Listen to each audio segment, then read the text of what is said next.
where you find that a look at the same. Not necessarily tribal or regional. But I have said that.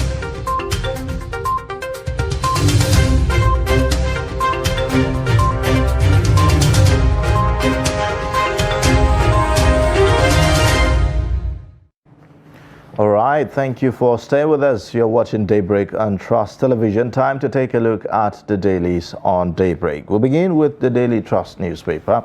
This morning, the lead story on the Daily Trust says Buhari chairs 14-man committee as fuel scarcity worsens. It has the writer that says DSS, Customs, EFCC, others are members.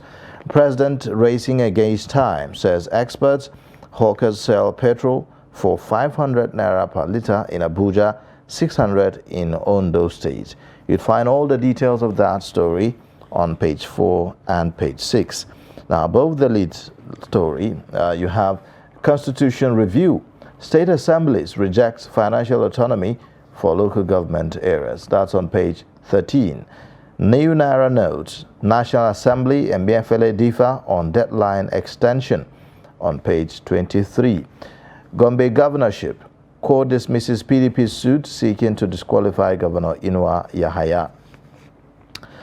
Also, you would find PSC orders retiring police officers to go. That's on page 34. CBN debunks 89 trillion naira stamp duty claim, says 370.686 billion naira collected by banks on page 23. Woman quits marriage, marries daughter's boyfriend in Kano. You also would find at a footnote, race to Nas, Buhari Senatorial District, Keita, Daura set for epic battle. So these are the major stories on the front page of Daily Trust newspaper. Next, we'll take a look at This Day newspaper. The major story on the front page reads, MFLA forecloses extension of January 31st deadline for return of old banknotes. And National Assembly members kick. House of Representatives sets up committee to meet CBN, bank CEOs on redesigned currencies. Apex Bank governor says about 1.5 trillion naira of old banknotes returned. Clarifies stamp duty row and reveals 370.68 billion naira collected in 7 years and not 89 trillion. Audit underway.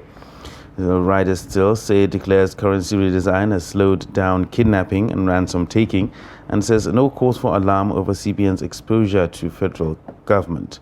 MPC raises MPR to 17.5%. Now, that's the major story on the front page of This Day newspaper. Still talking about This Day newspaper, Atiku, I'll change our security architecture, grow economy. Tinubu, I'll end youth frustration in Nigeria if elected.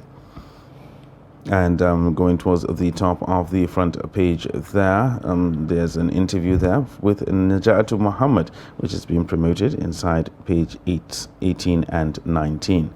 FG moves to end nationwide fuel scarcity, just as we saw on the Daily Trust, sets up 14-man steering committee. Details of that story can be found on page 5. And at the very top of the front page there, Buhari takes train ride after inaugurating phase 1 of Lagos Blue Rail Line, and witnesses signing of contract for construction of second phase unveils J.K. Randall Center for Yoruba Culture. Now, these are the major stories on the front page of This Day newspaper this morning. All right, now on the Guardian newspaper, the lead story talks about old Naira notes. It says CBN insists on January 31 deadline, shuns calls for extension. You have the writers that says denies scarcity of new notes. Senate urges CBN to soft pedal. Reps seeks review of daily withdrawal limit. Ndume, as a senator, I haven't seen new notes. Learn from UK. Hurua knocks CBN over last-minute cash swap. You also have above the lead story, expect earlier than normal onset of rainfall. Floods in 2023, NIMET warns.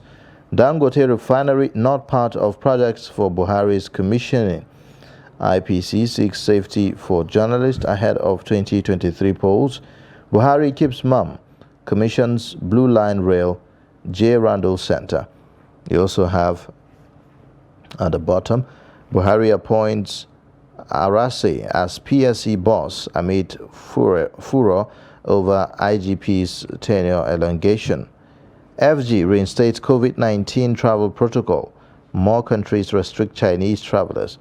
These are the major stories on The Guardian this morning.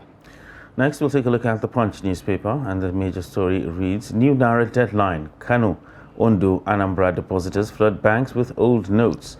And riders here says CBN shuns National Assembly, insists January 31st cash swap deadline.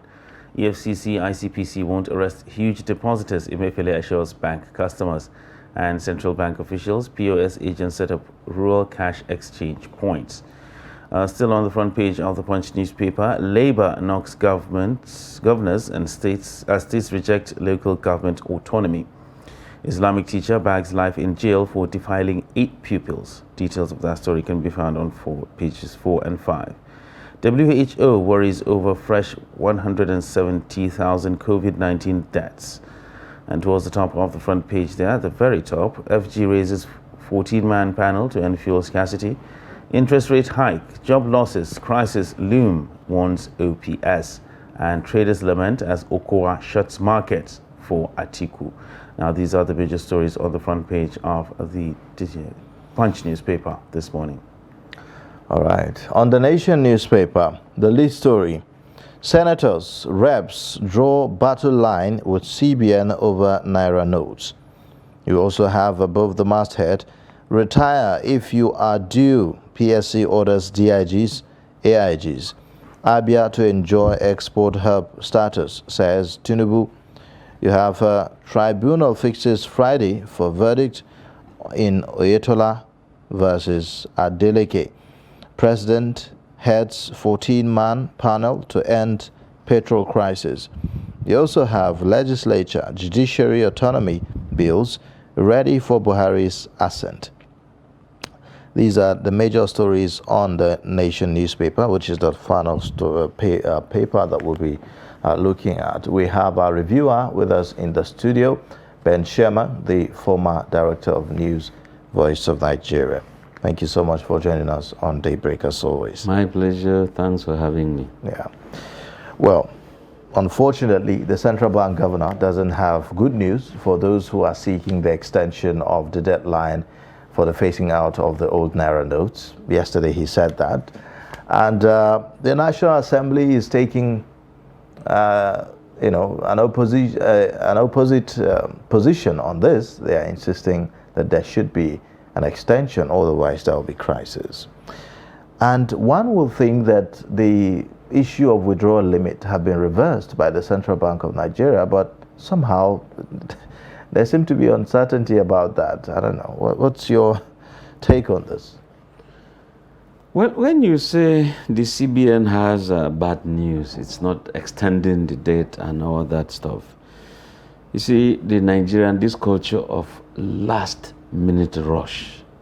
Look at voters' cards. People are still, waiting last minute. Please extend.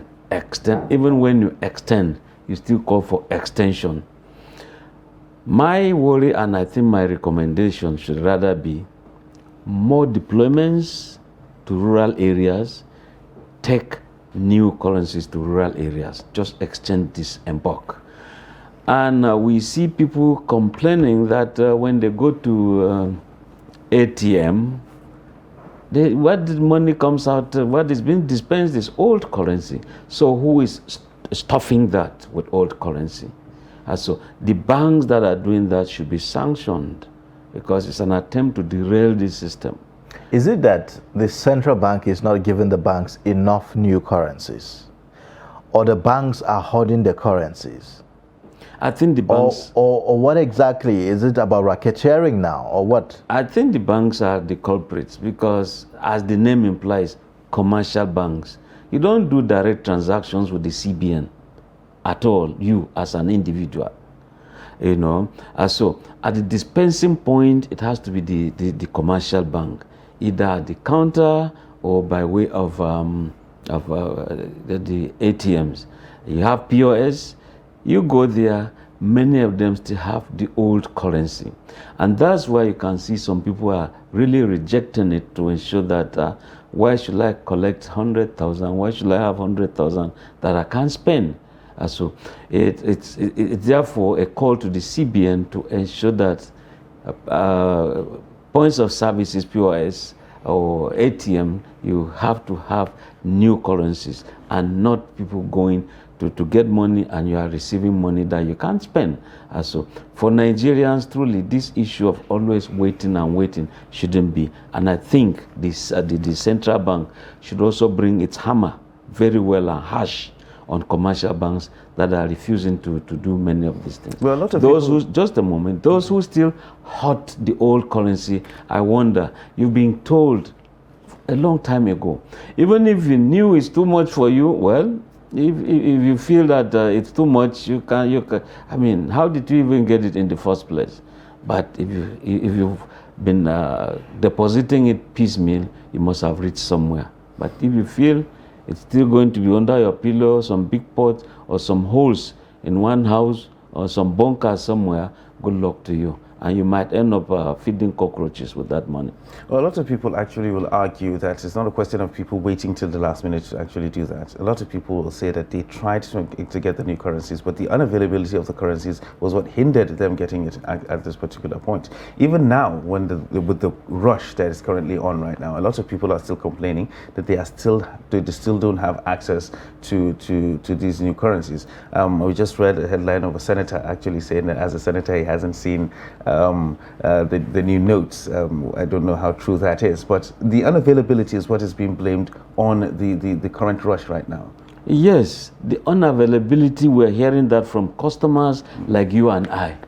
But are the commercial banks complaining? They are not complaining. So which means there is something someone is not doing correctly. So if the CBN as it stands, as the bankers bank, and it can bring the sledgehammer on the commercial banks, why not? Do it, and do it without fear or favor, because the economy of this country is called to question when things of this nature happen. There should be a limit as to how an authority will say do this, and someone somewhere, some institutions that are weaker, that are subservient, that are lower in nature, would challenge higher authorities, and nobody is called to question or to answer such questions. People must be held accountable for their actions and inactions. If there's an attempt to derail, if there's an attempt to frustrate the process, if there is an attempt to aid or abate this kind of free flow of money, I think it should be questioned thoroughly. The reps is seeking the review of the daily withdrawal limit set by the Central Bank of Nigeria, and I thought that the Central Bank has already done that. Yes. The CBN said it did that, but it's one thing to say something in public, it's another thing to actually implement it. Look at the way government works. When government says it is doing this, I tell you the real work will start maybe 2 weeks thereafter the announcement. So if they said the limit will remove the ceiling, and people go to withdraw, people go to deposit, and there's a limit or there's a sanction, then something is wrong somewhere. It's still for the CBN to look at that. Look, when you have a policy of this nature that is new, you're supposed to have a kind of a working guide, a committee that will oversee that working guide to ensure implementation without let or hindrance. You have to have some people who must go around to ensure that this is done. You don't just sit down, cross your leg in an AC room with your tie and suit. You begin to just say, we have simply given this order. Who is implementing? We have to have some people who go around. If, for example, you had COVID-19, there were people who indeed were implementing some of these things. Okay. Are people obeying? If not... Talking about implementation, the lead story on the Daily Trust newspaper, Buhari chairs 14-man committee as fuel scarcity worsens.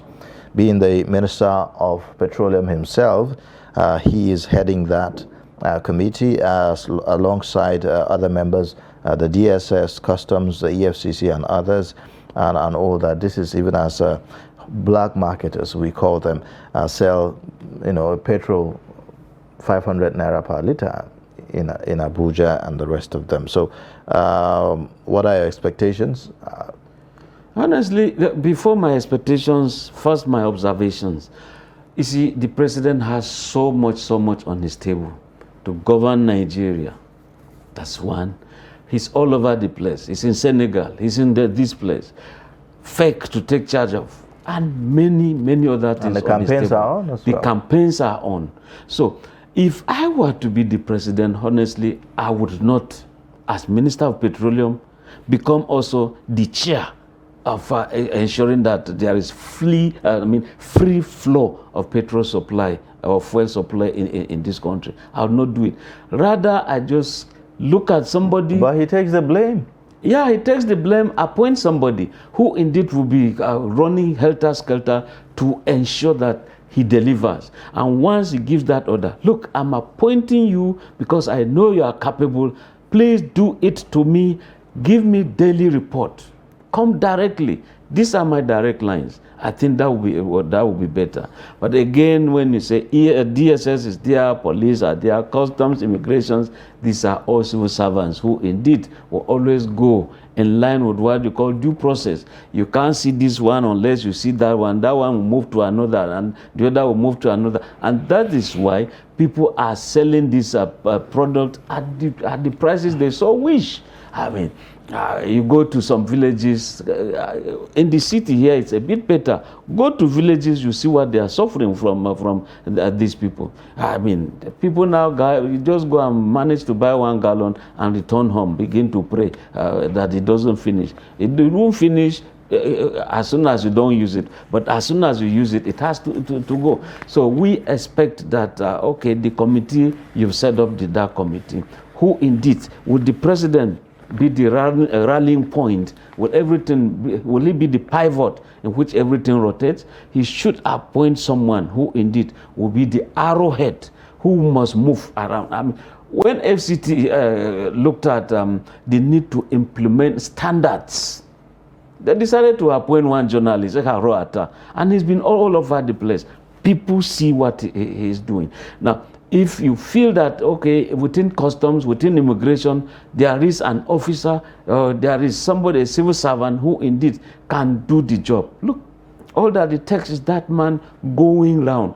This goes beyond sitting at a round table or a four-corner table to provide solutions. You have to be a field officer to implement these things. Why is it that with all these committees, you see hawkers, they form an association. Once they say 10 liters is this, it's like there is an alternative government or an alternate government.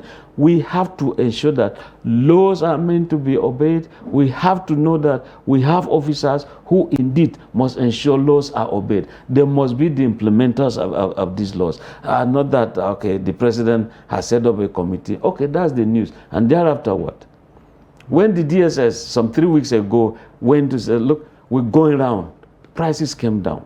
And again, these marketers, is it that, okay, politics has come, let us blackmail a government in power to ease them out, or it's real that something is happening, it's caused by market forces? What really is the situation? And this is what this committee will look at. And again, how many? Is it the president that will go around? I think that within that committee, there has to be a subcommittee that must go around and ensure that, look, it does not matter whose cow is God. Ensure that Nigerians get this product that they ought to have and at the price so agreed by the Nigerian authorities. Well, isn't this committee coming a bit late in the game? I mean, like, this is not the first time we're having fuel scarcity situation and, of course, the price issues and the rest of it. And this government is actually already on its way out. So why now? Why now? It's always, let it be late than not taking action at all. I mean, take an action and maybe in the end people might clap. But if a Nigerian government would just sit down, fold its hands, go to bed, less than fair kind of, doesn't concern me, whatever is there is really not my issue. I'm the president, I'm the minister, let me just simply sleep. My salary is enough, my allowances are enough, my family, it's okay. But we're talking of the population of Nigeria, the general population of this country. If they feel long ago they ought to have done and they didn't do, now they feel they want to do. Let's accept it rather than just say, no, it didn't happen long ago, so it shouldn't happen now. And that's why you can see experts are saying, yes, the government is running short of time. And yes, when you're running short of time, that's why in games generally, the 100 meters dash is always the last event to close the chapter. So if they feel this last dash will give Nigerians hope, let's have the dash with that hope. All right, let's take a look at another story. This is about constitutional review. We are understanding that state assemblies have rejected financial autonomy for local governments, which some would say, well, I mean, one would expect that the states will be able to concur to this. I mean, this issue of state and local government joint account, which is one of the reasons have been identified as the reason why the local governments are not doing so well in terms of viability and the rest of them. So this is happening, and what's your take on this? You see, the state governors are so powerful, so powerful. Now, name the state assemblies that have been able to have laws emanating from the members, the lawmakers. Many of these laws are coming via executive bills from the governors. Let any state assembly try anything funny with the state governor, and you see from the speaker and principal officers, there will be an engineering a kind of. First, you are impeached as an official. Next, something is tabled within your constituency, within your ward. You are no longer needed. And, of course, your crisis starts. And so, for that reason, many of these lawmakers will simply just, toe the lines of His Excellency, the governor. And in doing so, at the detriment of the general society. Because tell me how you want to give me my money, you want to give me my right. I say, no, hold my rights on all my rights, hold them on my behalf. It's you that will determine when I'll breathe. It's you that will determine when I'll go out.